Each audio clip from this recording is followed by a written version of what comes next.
Kabut asap di Kota Palembang terpantau semakin pekat pada Selasa 31 Oktober 2023. Terkait hal tersebut, pihak Dinas Pemadam Kebakaran dan Penanggulangan Bencana atau DPKPB, Kota Palembang menyebut ada 3 titik api pada Senin kemarin.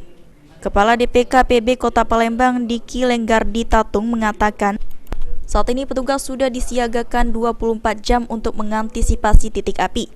Terkait kondisi asap yang semakin tebal pada hari Selasa ini, salah satu faktornya diperkirakan adalah adanya 3 titik api ditemukan di Palembang pada Senin 30 Oktober 2023 kemarin, yakni di Kecamatan Gandus, Talang Jambe, dan Kertapati, yang langsung dilakukan pemadaman.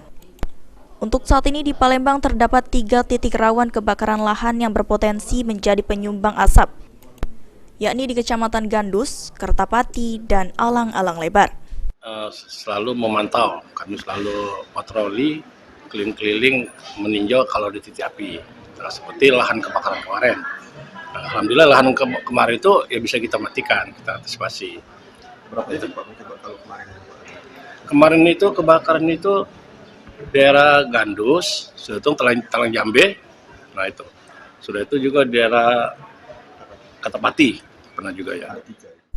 Ditambahkan Kepala DPKPB Kota Palembang, selain patroli saat ini juga sudah disiapkan 7 pos damkar dan posko terpadu kebakaran lahan di beberapa kecamatan yang ada di Kota Palembang. Untuk itu dihimbau kepada masyarakat jika menemukan titik api bisa segera melapor baik secara langsung maupun sambungan telepon 113.